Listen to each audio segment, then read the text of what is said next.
আসসালামু আলাইকুম প্রিয় দর্শক, আপনাদেরকে শুভেচ্ছা সহ আমন্ত্রণ জানাচ্ছি বাংলাভিউ সংবাদে। সাথে আছে আমি রফিকুল ইসলাম কামাল। প্রথমেই শিরোনাম। লন্ডন থেকে আসা সিলেটের যাত্রীদের এখন থেকে ইমিগ্রেশন করতে হবে ঢাকায়। প্রবাসীদের মধ্যে খুব, সিদ্ধান্ত বাতিলের দাবি। সিলেট সিটি পয়েন্টকে নগর চত্বর ঘোষণা মেয়র আরিফের। আওয়ামী লীগের অঙ্গ সংগঠনের নেতাকর্মীরা নাম পাল্টে করেছেন জনতার কামরান চত্বর। নওগাঁ ৬ আসনের এমপি আওয়ামী লীগ নেতা ইসরাফিল আলমের ইন্তেকাল। দেশে দীর্ঘতর হচ্ছে করোনা ভাইরাসে মৃত্যুর তালিকা, আরও ৩৭ জনের প্রাণহানি। সিলেট বিভাগে গত ২৪ ঘন্টায় করোনায় মারা যাননি কেউ, নতুন আক্রান্ত শনাক্ত ৭৫ জন। করোনা ভাইরাসের ট্রায়াল ভ্যাকসিন নিলেন সংযুক্ত আরব আমিরাত প্রবাসী সিলেটের তরুণ রাহাত আহমেদ রাফি। সড়ক যোগাযোগ ব্যবস্থার উন্নয়ন ও ৫০ শয্যার হাসপাতাল স্থাপন সহ ৫ দফা দাবিতে বেনাপুল C&F এজেন্টদের সংবাদ সম্মেলন। বাহরাইনের crown prince Salman bin Hamad Al খলিফার সাথে বাংলাদেশের নবনিযুক্ত রাষ্ট্রদূত ডক্টর মোহাম্মদ নজরুল ইসলামের মত বিনিময়। এতক্ষণ শুনছিলেন শিরোনাম, এবার বিস্তারিত। করোনার কারণে বাতিল করা হয়েছে লন্ডন সিলেট সরাসরি ফ্লাইট। লন্ডন ফেরত সিলেটিরা এখন ঢাকা হয়ে আসতে হচ্ছে সিলেটে। এতে কিছুটা হলেও বেড়েছে বিড়ম্বনা, কিন্তু এরই মধ্যে ঘোষণা এসেছে এখন থেকে লন্ডন থেকে সিলেটে আসা যাত্রীদের ইমিগ্রেশন হবে ঢাকায়। হযরত শাহজালাল রহমতুল্লাহি আলাইহি আন্তর্জাতিক বিমানবন্দরে আনলোড করা হবে লাগেজ, পরে অভ্যন্তরীণ ফ্লাইটে লাগেজ নিয়ে আসতে হবে ঢাকায়। এই সিদ্ধান্ত শোনার পর লন্ডন প্রবাসীদের মধ্যে ক্ষোভের সঞ্চার হয়েছে। বিমানের এই সিদ্ধান্ত বাতিলের দাবি জানাচ্ছেন তারা। তবে বিমান বাংলাদেশ এয়ারলাইন্স কর্তৃপক্ষ বলছে, সিলেটে বিদেশ ফেরত যাত্রীদের জন্য সরকারি আইসোলেশন সেন্টার না থাকায় ঢাকায় ইমিগ্রেশনের সিদ্ধান্ত নেওয়া হয়েছে। করোনা পরিস্থিতির আগে লন্ডন থেকে বিমান বাংলাদেশ এয়ারলাইন্সের সরাসরি ফ্লাইট এসে নামতো সিলেটে। সিলেটের যাত্রীদের নামিয়ে দিয়ে বাকি যাত্রীদের নিয়ে ফ্লাইট যেত ঢাকায়। কিন্তু করোনা সংকটে গত প্রায় ৩ মাস বন্ধ থাকার পর পুনরায় ফ্লাইট চালু হলে বাতিল হয়ে যায় লন্ডন সিলেট সরাসরি ফ্লাইট। ঢাকায় আসার পর সিলেটের যাত্রীদের ওই ফ্লাইটেই পাঠানো হতো ঢাকায়। কিন্তু বিমান বাংলাদেশ এয়ারলাইন্সের নতুন ঘোষণা অনুযায়ী এখন থেকে লন্ডন থেকে আসা যাত্রীদের ইমিগ্রেশন হবে হযরত শাহজালাল রহমতুল্লাহি আলাইহি আন্তর্জাতিক বিমানবন্দরে। সেখান থেকেই সংগ্রহ করতে হবে লাগেজ। এরপর ডোমেস্টিক ফ্লাইটে চড়ে লাগেজ নিয়ে আসতে হবে সিলেটে। লন্ডন থেকে আসা কোনো যাত্রীর মধ্যে করোনা ভাইরাসের উপসর্গ পাওয়া গেলে তাকে শাহজালাল বিমানবন্দর থেকেই পাঠানো হবে আইসোলেশনে। সিলেটে বিদেশ ফেরতদের জন্য সরকারি আইসোলেশনের ব্যবস্থা না থাকায় ঢাকায় ইমিগ্রেশন ও লাগেজ সংগ্রহের সিদ্ধান্ত নেওয়া হয়েছে বলে গণমাধ্যমকে জানিয়েছেন বিমান বাংলাদেশ এয়ারলাইন্সের উপমহাব্যবস্থাপক তাহেরা খন্দকার। বিমানের এই ঘোষণার পর ক্ষোভ দেখা দিয়েছে সিলেটি বংশোদ্ভূত ব্রিটিশ নাগরিকদের মধ্যে। বিমানের এই সিদ্ধান্ত বাতিল করে সিলেটের যাত্রীদের উসমানী আন্তর্জাতিক বিমানবন্দরে ইমিগ্রেশন ও লাগেজ সেখান থেকে সংগ্রহের ব্যবস্থা গ্রহণের দাবি জানাচ্ছেন তারা। এই দাবিতে গত কয়েকদিন ধরে যুক্তরাজ্যে বাঙালি কমিউনিটির নেতৃবৃন্দ বিভিন্ন কর্মসূচিও পালন করছেন। প্রবাসীরা বলছেন, করোনা সংক্রমণ ঠেকানোর নামে বিমান যে সিদ্ধান্ত নিয়েছে তাতে হিতে বিপরীত হওয়ারই আশঙ্কা বেশি। ঢাকায় নেমে লাগেজ সংগ্রহ এবং পরে সেগুলো নিয়ে ডোমেস্টিক ফ্লাইটে করে সিলেট পর্যন্ত আসতে গেলে উল্টো সুস্থ যাত্রীদের করোনা সংক্রমিত হওয়ারই আশঙ্কা রয়েছে। এ ব্যাপারে British Bangladesh chamber of commerce and ইন্ডাস্ট্রিজের deputy director general Helal Khan বলেন, বিমান বাংলাদেশ এয়ারলাইন্স নোটিশ দিয়ে জানিয়েছে এখন থেকে যারা লন্ডন থেকে সিলেটে যাবেন তাদের ইমিগ্রেশন হবে ঢাকায়। সেখান থেকেই সংগ্রহ করতে হবে লাগেজ, পরে নতুন করে বোর্ডিং পাস নিয়ে যেতে হবে সিলেটে। এতে প্রবাসী সিলেটিরা মারাত্মক হয়রানির শিকার হবেন। হেলাল খান আরও জানান, বিমানের এই নোটিশের পর যুক্তরাজ্যস্থ বাংলাদেশ হাই কমিশনের সাথে যোগাযোগ করে এই সিদ্ধান্ত বাতিলের দাবি জানানো হয়েছে। প্রয়োজনে সিলেটে আইসোলেশন সেন্টার স্থাপন করা হোক। বিমান এই সিদ্ধান্ত বাতিল না করলে যুক্তরাজ্য প্রবাসী সিলেটিরা দেশে ফিরে যেতে আগ্রহ হারাবেন। যুক্তরাজ্যে অবস্থানরত সিলেটের বিশ্বনাথের ইসমাইল হোসেন ক্ষোভ প্রকাশ করে বলেন, ঈদের পর তিনি সপরিবারে দেশে আসতে চেয়েছিলেন। বিমানের টিকিটও কেটে রেখেছেন, কিন্তু এখন বিমান যে সিদ্ধান্ত নিয়েছে তা পরিবর্তন না করলে পরিবার নিয়ে দেশে ফেরার সিদ্ধান্ত বাতিল করতে হবে। সিলেট সিটি কর্পোরেশনের সাবেক মেয়র বদরউদ্দিন আহমদ কামরানের স্মৃতি ধরে রাখতে সিটি পয়েন্টকে কামরান চত্বর নামকরণের প্রতিশ্রুতি দিয়েছিলেন বর্তমান মেয়র আরিফুল হক চৌধুরী। কিন্তু সেই প্রতিশ্রুতি ভঙ্গ করে রোববার রাতে সিটি পয়েন্টে নবনির্মিত স্থাপনার উদ্বোধন করে সেটিকে নগর চত্বর হিসেবে ঘোষণা দেন তিনি। এতে ক্ষুব্ধ হয়ে সোমবার দুপুরে আওয়ামী লীগের অঙ্গ সংগঠনের নেতাকর্মীরা নগর চত্বরের সাইনবোর্ড সরিয়ে ওই পয়েন্টকে জনতার কামরান চত্বর হিসেবে ঘোষণা দেন। মুজাম্মেল হকের ক্যামেরায় বিস্তারিত জানাচ্ছেন আন্নামা চৌধুরী। সোমবার দুপুরে জেলা পরিষদের সামনে থেকে মিছিল নিয়ে সিটি পয়েন্টে যান স্বেচ্ছাসেবক লীগ, যুবলীগ ও ছাত্রলীগ নেতাকর্মীরা। তারা সিটি পয়েন্ট গিয়ে আগের রাত্রে লাগানো নগর চত্বরের সাইনবোর্ড খুলে ফেলেন। সেখানে কামরানের ছবি সম্বলিত জনতার কামরান চত্বর সাইনবোর্ড ঝুলিয়ে দেন। এ সময় বিক্ষুব্ধ নেতাকর্মীরা সেখানে সমাবেশ করেন। সমাবেশে বক্তারা বলেন, কামরানের মৃত্যুর পর মানুষের সহানুভূতি আদায়ের জন্য মেয়র আরিফ আবেগ নিয়ে খেলেছেন। তিনি ঘোষণা দিয়েছিলেন সিটি পয়েন্টকে কামরান চত্বর হিসেবে ঘোষণা দেবেন, কিন্তু কামরানের মৃত্যুর সুখ নগরবাসী ভোলার আগেই তিনি নগরবাসীর আবেগের সাথে প্রতারণা করে সিটি পয়েন্টকে নগর চত্বর হিসেবে ঘোষণা দিয়েছেন। শ্রমিক লীগ, ছাত্রলীগ সহ জাতীয় সহ সর্বস্তরের নেতৃবৃন্দ আজকে আমরা এখানে কামরান চত্বর হিসেবে প্রতিষ্ঠিত করলাম।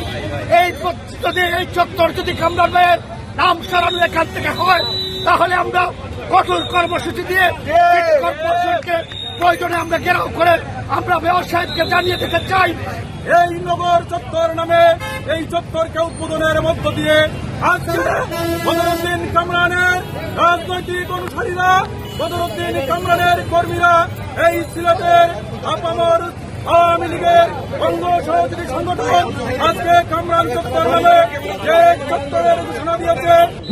মেয়র আরিফুল হককে অবিলম্বে আপনি যদি এই নগর চত্বরকে বদরুদ্দিন কামরান চত্বর ঘোষণা না করেন, তাহলে আপনার বিরুদ্ধে আমরা দুর্বার আন্দোলন ঘোষণা করব। সমাবেশে সংহতি প্রকাশ করে অংশ নেন সিলেট সিটি কর্পোরেশনের আওয়ামী লীগ দলীয় কাউন্সিলর আজাদুর রহমান আজাদ ও আফতাব হোসেন খান। কাউন্সিলর আজাদুর রহমান আজাদ বলেন, সিটি পয়েন্টকে কামরান চত্বর হিসেবে আনুষ্ঠানিকভাবে নামকরণ করতে সিটি কর্পোরেশনের আগামী সভায় প্রস্তাব করা হবে। মেয়র আরিফুল হক চৌধুরী এই সিদ্ধান্ত না মানলে আওয়ামী লীগ দলীয় কোনো কাউন্সিলর সিটি কর্পোরেশনের আগামী সকল সভা বয়কট করবেন। সবথেকে প্রিয় নাম বদরুদ্দিন কামরানের নামে চত্বর যদি হয়, তাহলে আমরা মনে করব সিলেট সিটি কর্পোরেশন এটা করে আরো সিলেট সিটি কর্পোরেশন গর্ববোধ করবে।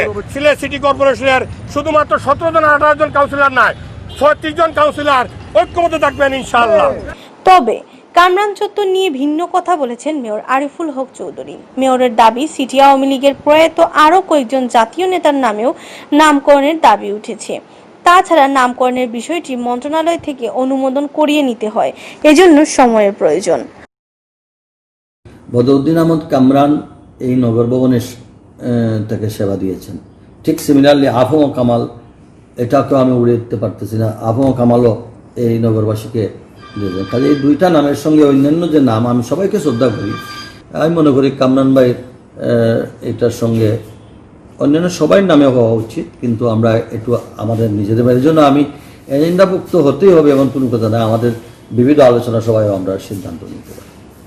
জনপ্রতিনিধি হিসেবে 3 দশকের বেশি সময় সিলেটবাসী সেবা করে গেছেন বদর উদ্দিন আহমদ কামরান। তাই তার স্মৃতি ধরে রাখতে সিটি কর্পোরেশনের উদ্যোগ নেবে এমন প্রত্যাশা সিলেটবাসীর। নওগাঁ 6 আসনের এমপি ও জেলা আওয়ামী লীগের যুগ্ম সাধারণ সম্পাদক ইসরাফিল আলম ইন্তেকাল করেছেন।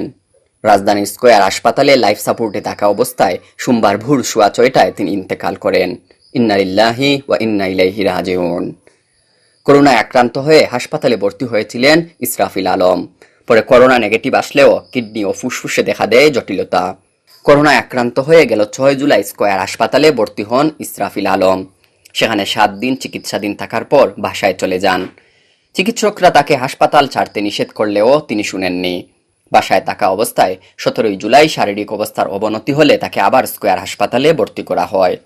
সেখানে চিকিৎসাধীন অবস্থায় গত শুক্রবার রাত 11টায় তাকে আইসিইউতে নেওয়া হয়। অবস্থার অবনতি হলে তাকে রাখা হয় লাইফ সাপোর্টে। দেশে দীর্ঘ থেকে দীর্ঘতর হচ্ছে করোনা ভাইরাসে মৃত্যুর তালিকা। গত 24 ঘন্টায় ভাইরাস কেড়ে নিয়েছে আরও 37 জনের প্রাণ। এ নিয়ে ভাইরাসটিতে মোট মারা গেলেন 2965 জন। গত 24 ঘন্টায় করোনা মিলেছে আরও 2772 জনের মধ্যে। সোমবার দুপুরে স্বাস্থ্য অধিদপ্তরের করোনা ভাইরাস বিষয়ক বুলেটিনে এ তথ্য জানান অধিদপ্তরের অতিরিক্ত মহাপরিচালক অধ্যাপক ডাক্তার নাসিমা সুলতানা। তিনি জানান, করোনা ভাইরাস শনাক্তে গত 24 ঘন্টায় 12,544টি নমুনা সংগ্রহ করা হয়। আগের কিছু মিলিয়ে পরীক্ষা করা হয় 12,859টি নমুনা। এ নিয়ে মোট নমুনা পরীক্ষা করা হলো 11,24,417টি। নতুন পরীক্ষায় করোনা মিলেছে 2,772 জনের মধ্যে। এ নিয়ে মোট আক্রান্তের সংখ্যা দাঁড়ালো 2,26,225 জনে। 24 ঘন্টা যা নমুনা পরীক্ষা হয়েছে তাতে শনাক্ত হয়েছে 2,772 জন এবং 24 ঘন্টা শনাক্তের হার 21.56%। এ পর্যন্ত মোট শনাক্ত হয়েছেন 2,26,225 জন। এ পর্যন্ত শনাক্তের হার 20.12%। আক্রান্তদের মধ্যে গত 24 ঘন্টায় মৃত্যু হয়েছে আরও 37 জনের। ফলে ভাইরাসটিতে মোট মারা গেলেন 2,965 জন। গেল 24 ঘন্টায় সুস্থ হয়েছেন আরও 1,801 জন। এ নিয়ে মোট সুস্থ রোগীর সংখ্যা দাঁড়ালো 1,25,683 জনে।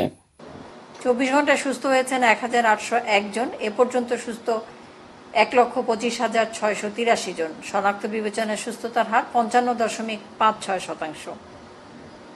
24 ঘন্টায় মৃত্যুবরণ করেছেন 37 জন।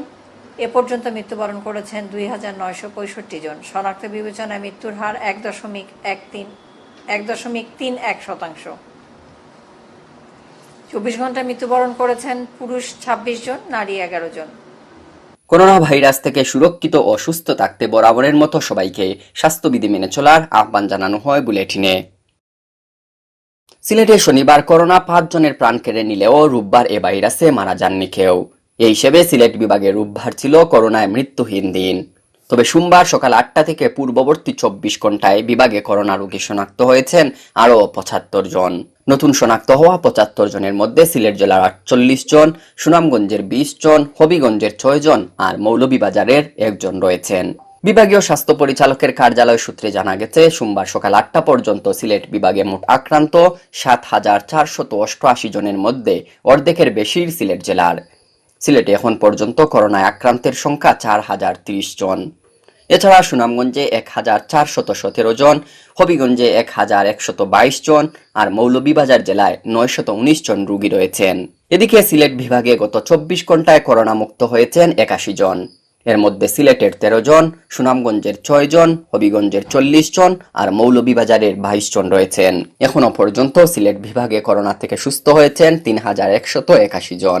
এর মধ্যে সিলেটের 995 জন, সুনামগঞ্জের 1,068 জন, হবিগঞ্জের 601 জন আর মৌলভীবাজারের 517 জন রয়েছেন। করোনা ভাইরাসের ভ্যাকসিন উদ্ভাবনে যেসব প্রতিষ্ঠান তৃতীয় ধাপের পরীক্ষা শুরু করেছে তার মধ্যে রয়েছে সংযুক্ত আরব আমিরাতের একটি প্রতিষ্ঠানও।